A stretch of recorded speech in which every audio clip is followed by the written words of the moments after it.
The one is because of the rust, they were making noise. The other, the spec, the rotor is not thick enough. It don't absorb enough heat. Right. If okay. rotor is under spec, it's really dangerous. What happened when you're driving on 100K and you try to stop, it could become red hot. That Okay. could burn the pads. So the rotor has to have certain amount of meat, Right, certain right, amount to grab onto. to So absorb. that's that grinding sound you hear when the brakes start. The two, yeah, that's either your brake pads are really low, just like this one. Like this is the low brake pedal, and you see this is the warning sensor here. Right. When this start touching the rotor like this, it'll start make a very sharp squeaky noise. Yeah. That yeah. tells you that you need to go to a shop Yes. to check your brakes. Oh, so that's where that Yeah, noise that comes noise from. comes Yeah, from yeah. this, I've often sensor. wondered that. Yeah. But if the customer or a driver ignore that noise, then what happened? It warns out more further. Then the hard piece of metal start touching rotor, and that's where you hear a really thick grinding noise. Okay. When- And now you're getting into a more expensive. More expensive. Your caliper might start leaking because the piston is going more further. because you've damaged your. Yeah, because you didn't pay attention to the when you're supposed to. Right. So right. that's why. And when do the brake job, we always put a new anti-rattle clip, so you can see the old ones. They're all rusted and all that. Yeah. Lots of shop, what they do, they just clean these up. Sometimes they even don't do clean them up. They just leave them there and throw a new pads on it and let the customer goes. And the customer complains that I still hear a brake noise because of these anti-rattle. They get bent, they get damaged. We always install our new anti-rattle clips Right. with the new brake pad, and then that's why we guarantee our job. We lube the sliding pins, put a new grease in there, make sure they're nice and clean. Because if they seized, your brake pad have half of the life. The pad's gonna worn out very fast. Right. So we gotta make sure they're moving nicely back and forth. Okay. So And sure, go ahead. you're going to spend the time and go through all of those. Yeah, and then we use some anti-seize over here so the brake pads won't get rusted, and Right. they move when you apply the brake pedal, when you push the brake pedal, so they move freely back and forth. You don't hear that squeaky noise, and you get longer life out of your brake pads.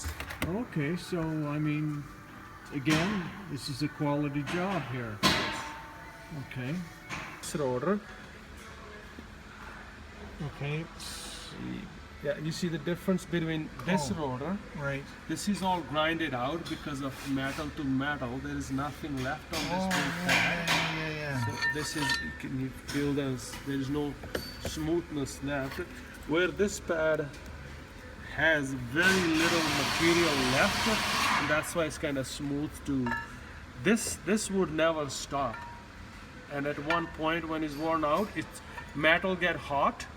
When they get hot, that heat transferred to caliper, and the seal in the caliper would melted, Oh, and the fluid leaks And that's out what causes it's the heat that causes the caliper to leak. to leak. That the seal breaks. Seal will break or burn or melt it out. Right. Then you won't have a brake pedal. You won't stop unless you hit something. Okay, so That that's could be really dangerous. so it's a gradual process, Yes. and it becomes very serious, Very serious. once the brake fluid starts to go. Start to leak, yeah. And then, of course, the cost increases because you're dealing with a The caliper. caliper could be need a master cylinder because it's gone empty, all the fluids leaked out. ABS unit could be involved in the cost then. So if you don't take care of on time, it will cost more money down the road. Okay, so obviously the key is as soon as the Soon you start hearing the noise. customer starts to hear that noise Noise, and the braking distance changes. yeah, and start seeing a little difference on their brake pedal. On this, Okay, we're good to go. So now on the calipers, on this vehicle, we are replacing the calipers because the right rear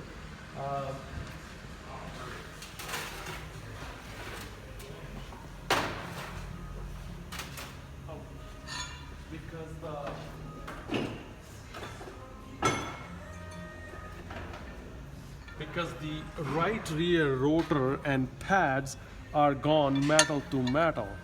What happened, that caliper kind of gets stuck. It does not back up, it's gone over its limit. So if we replace a new pads and rotor on an old caliper, that's what's going to happen to new rotor very soon, because that caliper is not backing up when you let go your brake pedal.